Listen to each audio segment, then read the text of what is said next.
उनके ना रहने पर न केवल समाजवादी पार्टी के लोगों को दुख है, बल्कि उनके लाखों लाख साथी, सहयोगी, मददगार, परिवार के लोग खुद दुखी रहते हैं।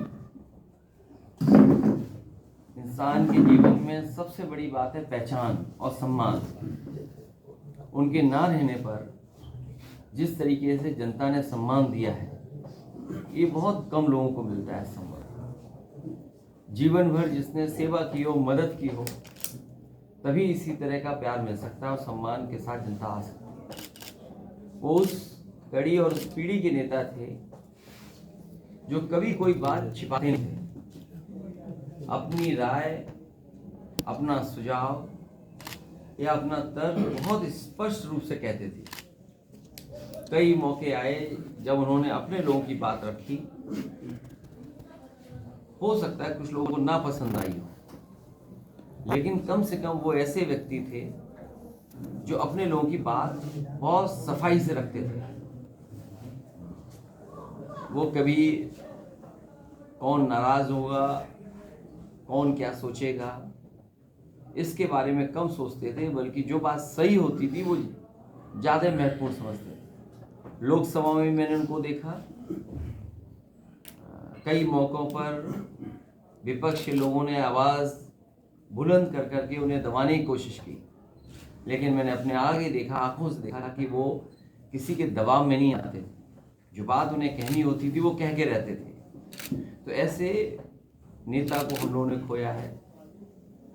वो अपने जीवन भर मेहनत कर करके बहुत बड़ी राजनीतिक विरासत इस परिवार को देके गए हैं। इस परिवार को एक बहुत बड़ी पहचान देके गए हैं। जहाँ वो कई बार विधायक रहे, सांसद रहे, कई दलों में रहे हों, आखिरी में समाजवादी पार्टी में भी थे, पहले भी समाजवादी पार्टी में थे और दल में भी होके आए, लेकिन जनता के प्रति और जनता से जुड़ाव हमेशा बना के रखा उन्होंने। हमें उम्मीद है ये परिवार जो राजनीतिक विरासत भगत साहब देके गए हैं उसको लेकर के जाएंगे, उसको और संभालेंगे और सजोएंगे और इस विरासत को आगे ले जाने का काम करेंगे। अखिलेश जी संभल से किसे कैंडिडेट बनाएंगे? अखिलेश जी विरासत को आगे बढ़ाने के लिए फिर संभल से कैंडिडेट सभा की तैयारी करनी चाहिए। मैं आपसे कह रहा हूं कि पार्टी उनके परिवार के पक्ष में है और आने वाले समय में फैसला भी लेंगे पार्टी। यहाँ उलेमा ने और जनता ने ऐलान किया है कि ज़ियाउर रहमान बर्क को चुनाव लड़ाया जाए, और उन्होंने एक तरफ मैयत रखी थी, दूसरी तरफ वोट डाल रहे थे। इस वफादारी के बाद क्या उनको ये इनाम मिलेगा टिकट का? ये आपको नहीं सोचना है, उन्हें और हमें और परिवार के लोगों को सोचना है।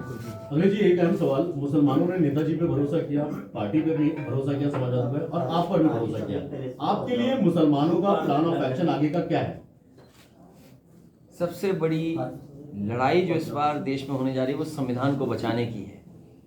बाबा साहब भीमराव अम्बेडकर जी ने जो संविधान दिया है वो सबको बराबर का हक देता है, बराबर का सम्मान देता है। जिस तरह से कई मौक़ों पर हम लोगों ने कहा है कि कभी समुद्र मंथन हुआ था, इस बार संविधान मंथन होने जा रहा है। एक तरफ वो लोग होंगे जो देश की खूबसूरती रही है, हमारी आपकी गंगा जमुनी संस्कृति, भाईचारा, आपस में प्रेम, और दूसरी तरफ वो लोग हैं जो संविधान को नहीं मानते हैं। तो संविधान मानने वालों की और संविधान पर न चलने वालों के बीच में ये चुनाव होने जा रहा है, और हमें ये पूरा भरोसा है देश की जनता संविधान के साथ और संविधान बचाने वालों के साथ रहेगी।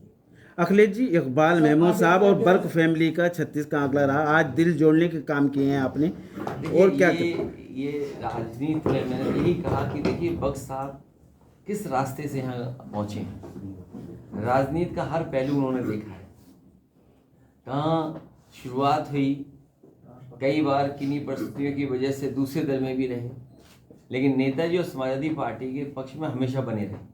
अध्यक्ष जी, यूपी की सियासत में लगातार शहरों के नाम बदले जा रहे हैं, और लखनऊ को नाम बदलने की तैयारी है, लक्ष्मण को नाम रखा जा रहा है, क्या कहेंगे इसको? लोकसभा से पूर्व तैयारी। ये नाम बदलने से ज़्यादा ज़रूरी है कि नौजवान को रोज़गार दे दें, नौजवान को नौकरी दे दें। नाम बदलने से जनता को उलझाएं नहीं, पेपर लीक ना होने दें।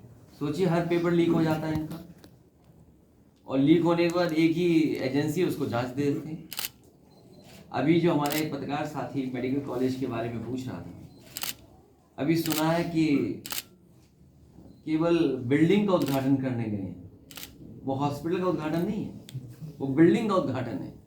हॉस्पिटल का मतलब ये है कि किसी व्यक्ति का इलाज होना शुरू हो जाए, बिस्तर हो, बेड हो, मेडिकल फैसिलिटीज़ हो, स्टाफ अपॉइंट हो जाए, ओटी चलने लगे, दवाइयाँ हों, वो बिल्डिंग का उद्घाटन करने गए।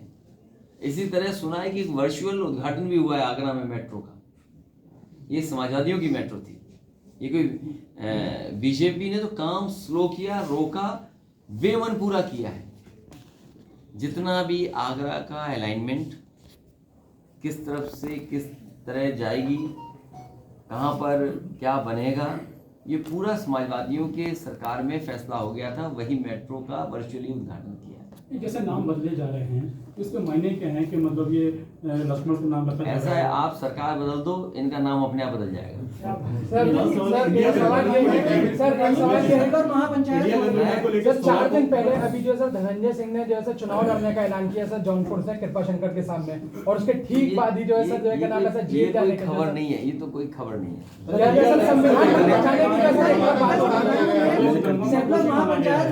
मौलाना तौकीर को दंगों का दोषी माना गया है, कोर्ट ने दोषी माना है। कोर्ट के सवाल पर हम लोग कैसे कोई प्रश्न लगा सकते महाराष्ट्र में इंडिया अलायंस द्वारा मीटिंग आप जा रहे हैं वहाँ पे? देखिए, हमारा काम पूरा हो गया, टिकट बंटवारा हो गया, हमें प्रत्याशी तय करने दो। अभी तुम प्रत्याशी पूछ रहे थे, अब कह रहे तुम वहाँ चले जाओ। कैसे लोग हो भाई? मुरादाबाद भी होल्ड पर है, हमें अखिलेश जी करना है वो करने दो, तुम वहाँ भेज रहे कि जाइए वहाँ चले जाओ। अभी हमें काम अपना करना है। मंत्रिमंडल का विस्तार किया अगर उन्हें वोट पता लग जाए कि वोट एक और विस्तार से मिल सकते हैं तो एक और विस्तार कर देंगे। ये इतने घबराए हुए लोग हैं कि विस्तार, अगर इन्हें पता लग जाए कि हमारा कोई पत्रकार साथी है, इसके मंत्री बनने से हमारे 2 लोकसभा जीत जाएंगे, तो उस पत्रकार को ही मंत्री बना देंगे। तो ये जो बनाया गया विस्तार, ये विस्तार कोई जनता की सेवा के लिए मंत्री नहीं बने हैं, ये जनता को कैसे वोट ले लें, और जनता देख रही है उन्हें। अभी लड़ाई खत्म नहीं हुई है, अभी तो केवल मंत्री बने हैं, अभी विभाग बनना है, फिर विभाग बनने के बाद इन्हें प्रमुख सचिव अपॉइंट कराना है, फिर अपनी मर्जी के जो विभाग मिलेगा उसके जिले जिले में अधिकारी अपॉइंट होने हैं। अरे एक जाल से नहीं निकले ये मामला, ये जो बने भी हैं, शपथ लिए हैं, अभी इनको बड़ी मेहनत करनी पड़ेगी। पहले अपने प्रमुख सचिव अपॉइंट कराने के लिए, विभाग के लिए भी मेहनत करनी पड़ेगी, और फिर जिले जिलों में जो विधायक और लोग बैठा लेते हैं अपने अपने अधिकारी, उन्हें हटाना, उन्हें नए लाना, अभी तो बहुत दिन है। और जब तक ये काम होगा तब तो चुनाव आ जाएगा, आचार संहिता लग जाएगी, मंत्री बस मंत्री बने रहेंगे, काम नहीं कर पाएंगे। अभी बिहार के अंदर नीतीश कुमार को बार बार पार्टी बदलने के लिए कहा जाता है, और यूपी के अंदर अब कहीं न कहीं कहा जाता है ओम प्रकाश राजभर को। आपके साथ छोड़ो ना, देखिए ये जो पलटा पलटी जो चल रही है ना, इससे कोई जनता का भला नहीं हो रहा। सर मोदी जी ने मुद्दा बना लिया परिवार को लेकर के, जो टिप्पणी हुई थी उसको लेकर के। आप परिवार वाले हैं ना, तो आप बीजेपी वोट मत देना। अच्छा सर, दूसरा सवाल ये है क्यों, और क्या है? अरे भाई, मैंने कहा कि अगर ये बात सवाल उठा रहे हो, ये भी परिवार है, ये भी परिवार है, हम भी परिवार है, ये सब परिवार है, नहीं परिवार है मतलब ये भी परिवार है। ये बताइए, परिवार वालों से वोट लेंगे तो बीजेपी ये तय करे कि परिवार वालों को टिकट नहीं देंगे, ये भी तय करे कि जो परिवार वाले हैं उनसे वोट मांगने नहीं जाएंगे।